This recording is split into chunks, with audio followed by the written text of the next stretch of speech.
NCP সহ তিনটি রাজনৈতিক দলকে নিবন্ধন দিল ইসি। জোটের প্রার্থীদের নিজ প্রতীকে লড়ার বিধান রেখে সংসদীয় আরপিও অধ্যাদেশ জারি। পুলিশ কোনো প্রার্থীকে সুবিধা দিলে ব্যবস্থা নেওয়া হবে বললেন স্বরাষ্ট্র উপদেষ্টা। বিচার বহির্ভূত হত্যায় জড়িতদের ছাড় নয়। অন্তর্বর্তী সরকারের নিজস্ব ক্ষমতা নেই মন্তব্য মির্জা আব্বাসের। দুটি রাজনৈতিক দলের ওপর ভর করে টিকে থাকার অভিযোগ। এবং কিছুদিনের মধ্যেই দলীয় প্রার্থী ঘোষণা, জানালেন জামায়াতের আমির। মতানৈক্য কাটাতে দলগুলোর সাথে আলোচনায় রাজি।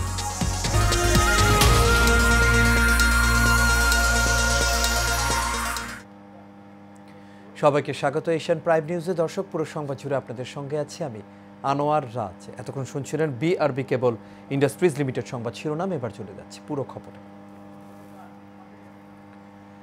জাতীয় নাগরিক পার্টি সহ এনসিপি নতুন নিবন্ধন পাওয়া তিনটি রাজনৈতিক দলকে প্রতীক বরাদ্দ দিয়ে বিজ্ঞপ্তি দিয়েছে নির্বাচন কমিশন। অপর দুই রাজনৈতিক দল হচ্ছে বাংলাদেশ আম জনগণ পার্টি ও বাংলাদেশের সমাজতান্ত্রিক দল মার্ক্সবাদী। আজ এই সংক্রান্ত পৃথক বিজ্ঞপ্তি জারি করে কমিশন। দলগুলোর মধ্যে এনসিপিকে শাপলা কলি, বাংলাদেশের সমাজতান্ত্রিক দলকে কাঁচি ও আম জনগণ পার্টিকে হ্যান্ডশেক প্রতীক দেওয়া হয়েছে।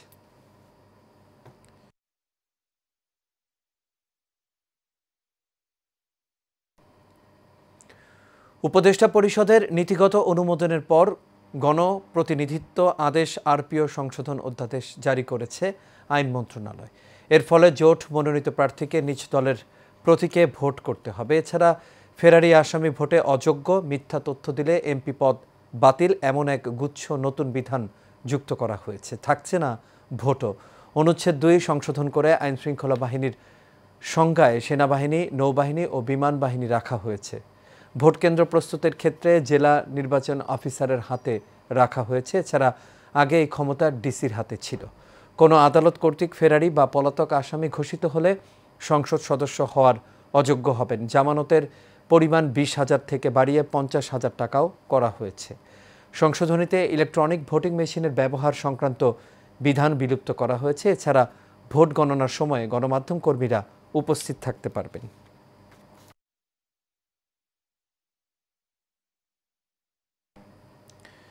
আসন্ন জাতীয় সংসদ নির্বাচনে পুলিশ কোনো প্রার্থীকে বিশেষ সুবিধা দিলে ব্যবস্থা নেওয়া হবে বলে জানিয়েছেন স্বরাষ্ট্র উপদেষ্টা লেফটেন্যান্ট জেনারেল অবসরপ্রাপ্ত মোহাম্মদ জাহাঙ্গীর আলম চৌধুরী। আজ স্বরাষ্ট্র মন্ত্রণালয়ে আইনশৃঙ্খলা কোর কমিটির সভা শেষে সাংবাদিকদের সঙ্গে আলাপকালে এই কথা বলেন তিনি। স্বরাষ্ট্র উপদেষ্টা জানান, সভায় নির্বাচন, সীমান্তের কিছু বিষয়ে দেশের সার্বিক আইনশৃঙ্খলা নিয়ে আলোচনা হয়েছে। আর এই সময় এক প্রশ্নের জবাবে তিনি জানান, বিচার বহির্ভূত হত্যাকাণ্ড হোক বা অন্য কোনো হত্যাকাণ্ড হোক, সবই আইনের আওতায় আসবে। অবৈধ অস্ত্র নিয়ে আরেকটি প্রশ্নের জবাবে স্বরাষ্ট্র উপদেষ্টা বলেন, লুট হওয়া অস্ত্র কত তাড়াতাড়ি উদ্ধার করা যায় সেই চেষ্টাই চলছে। রাউজানে অপারেশন করে অস্ত্র উদ্ধার করেছি। সাথে সাথে তার আইনি আওতায় নেওয়া আসা হবে। আগে যেমন খালি ওই জিডি করে রাখতে হতো, কেস না, এইবার সাথে সাথে তারা পানিশমেন্টে আওতায় নিয়ে আসা হবে। অন্তর্বর্তী সরকার দুটি দলের ওপর ভর করে টিকে আছে বলে মন্তব্য করেছেন বিএনপির স্থায়ী কমিটির সদস্য মির্জা আব্বাস। দুপুরে নয়াপল্টনে বিএনপির ভাইস চেয়ারম্যান সাদেক হোসেন খোকার ৬ষ্ঠ মৃত্যুবার্ষিকী উপলক্ষে আয়োজিত এক দোয়া মাহফিল ও আলোচনা সভায় তিনি এই মন্তব্য করেন। বেকারের সংখ্যা বেড়ে গেছে, রাস্তায় নামলে হাঁটা যায় না অভিযোগ করে বিএনপির এই নেতা বলেন, একটা শ্রেণী জুটেছে দেশে নতুন, এরা দেশকে লুটেপুটে খাওয়ার চিন্তা ভাবনা করছে। বর্তমান সরকারের কার্যক্রম দেখলে বোঝা যায় দুটি দল যা বলে এই সরকার তাই করে। মির্জা আব্বাস আরও জানান, যারা এই বাংলাদেশকে চায়নি কোনোদিনও, তারাই বাংলাদেশের শাসনভার চায়। এ সময় বক্তব্য রাখেন বিএনপির চেয়ারপারসনের উপদেষ্টা আব্দুস সালাম, ঢাকা মহানগর দক্ষিণ বিএনপির সদস্য সচিব তানভীর আহমেদ রবিন সহ মহানগরের নেতৃবৃন্দ। আমি খুব আশঙ্কা করছি এই দলগুলোকে জেতানোর জন্য সরকার যে কোনো অবৈধ প্রক্রিয়ার আশ্রয় নিতে পারে। যেটা বিগত সরকার করেছিল, যেটা আওয়ামী লীগ সরকার করেছিল, রাতের ভোট দিনে, দিনের ভোট রাতে, ঠিক না, এই সরকারও সম্ভবত এরকম কোনো কাজ করে ফেলবে। কিছুদিনের মধ্যেই দলীয় প্রার্থী ঘোষণা করা হবে বলে জানিয়েছেন জামায়াতে ইসলামীর আমির ডাক্তার শফিকুর রহমান। পবিত্র উমরা পালন এবং যুক্তরাষ্ট্র ও যুক্তরাজ্য সফর শেষে ভোরে হজরত শাহজালাল আন্তর্জাতিক বিমানবন্দরে দেশে ফিরে সাংবাদিকদের প্রশ্নের জবাবে এই কথা জানান তিনি।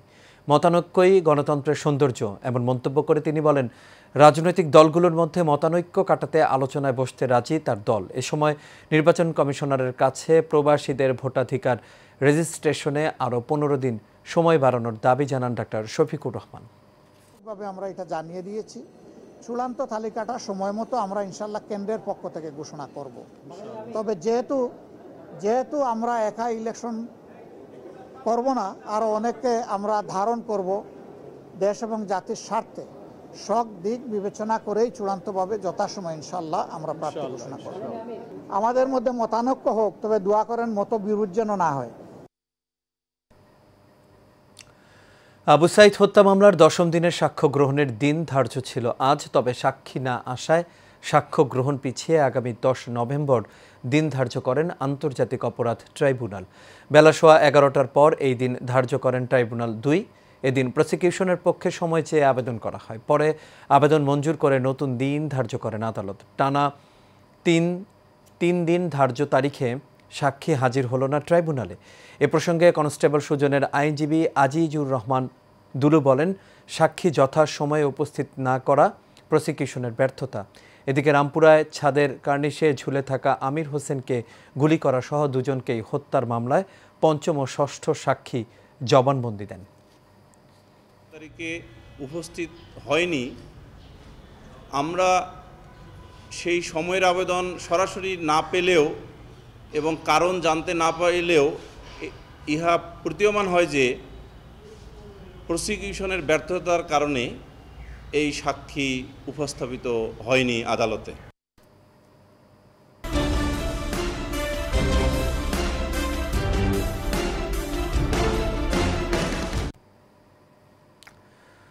উন্নয়নের টাকায় চলছে কমিশন চক্র, এমনই অভিযোগ উঠেছে গাইবান্ধা এলজিইডি কার্যালয়কে ঘিরে। ঠিকাদারদের দাবি, কোনো কাজের বিল তুলতে গেলে দিতে হয় শতকরা 5 টাকা কমিশন, আর সেই টাকা না দিলে আটকে দেওয়া হয় বিল।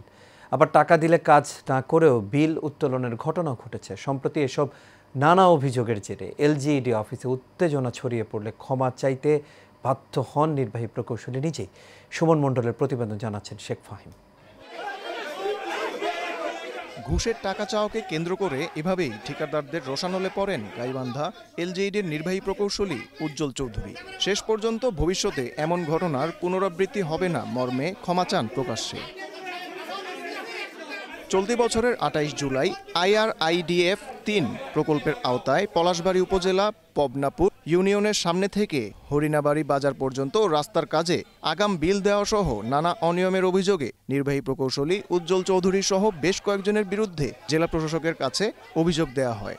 এই যে এলজিডিতে যে গণ্ডগোলটি 5% পিসি ও ঠিকাদারদের সাথে বিভিন্ন অনিয়ম দুর্নীতি নিয়ে যে হট্টগোলটা, এটা অত্যন্ত তার জন্য অসম্মানজনক। আমরা আসলে এটা জানতে চাই যে কোনো কাজ করার আগে তাকে 5% দিতে হয়, এটা কি আসলে সরকারি প্রথা না সরকারের কোনো রুলসের মধ্যে আছে? নির্বাহী প্রকৌশলী সাহেব উনি হাত জোর করে তাদের কাছে ক্ষমা চাচ্ছেন, আসলে এটা খুবই দুঃখজনক।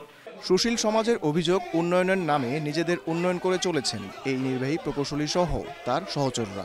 এলজিডির যে নির্বাহী প্রকৌশলী জনাব উজ্জ্বল চৌধুরী, ওনার সঙ্গে স্থানীয় যে ঠিকাদাররা আছে তার সঙ্গে একটা কনফারেন্স রুমে একটা বাকবিতণ্ডা দেখলাম, একটা ধস্তাধস্তির ঘটনা দেখলাম। সেখানে আরও একটা জিনিস আমি লক্ষ্য করলাম যে এক পর্যায়ে অভিযোগের বিষয়ে নির্বাহী প্রকৌশলী উজ্জ্বল চৌধুরীর ক্যামেরার সামনে কথা বলতে রাজি না হলেও তদন্ত করে ব্যবস্থা নেয়ার আশ্বাস এই কর্মকর্তার। আবার নতুন চিফ ইঞ্জিনিয়ার এখন পর্যন্ত আজকে 3 দিন যাবত আমাদের পোস্ট খালি, বুঝতে পারছেন? বুঝছেন, আবার চিফ ইঞ্জিনিয়ার নাই। হ্যাঁ, আমরা অভিভাবক খেয়ে হ্যাঁ, এই সত্যি কথা যেটা বুঝতে পারছি। তো আর যিনি চিফ ইঞ্জিনিয়ার আসবেন, আসতে উনি ব্যবস্থা নেবেন। গাইবান্ধা এলজিইডিতে ঘুষের এই সংস্কৃতি বন্ধে প্রশাসনিক তদন্ত হবে কিনা তা এখনও দেখার বিষয়। Sheikh Fahim, Asian Television. আর এর সাথে শেষ করবো এশিয়ান প্রাইম নিউজ। তবে যাবার আগে বিআরবি কেবল ইন্ডাস্ট্রিজ লিমিটেড সংবাদ শিরোনামগুলো দেখে নেব দর্শক আরও একবার।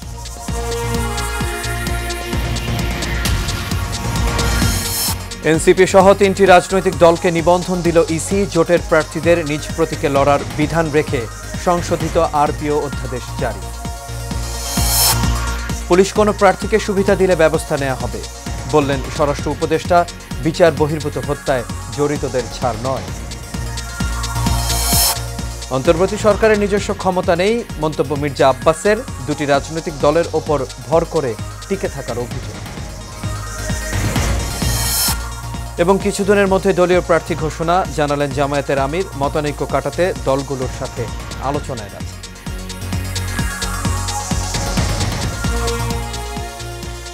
দর্শক, এই ছিল আমাদের এখনকার আয়োজনে। আমাদের পরবর্তী সংবাদ দেখার আমন্ত্রণ রইল। এতক্ষণ সাথে থাকার জন্য সবাইকে ধন্যবাদ। শুভরাত্রি।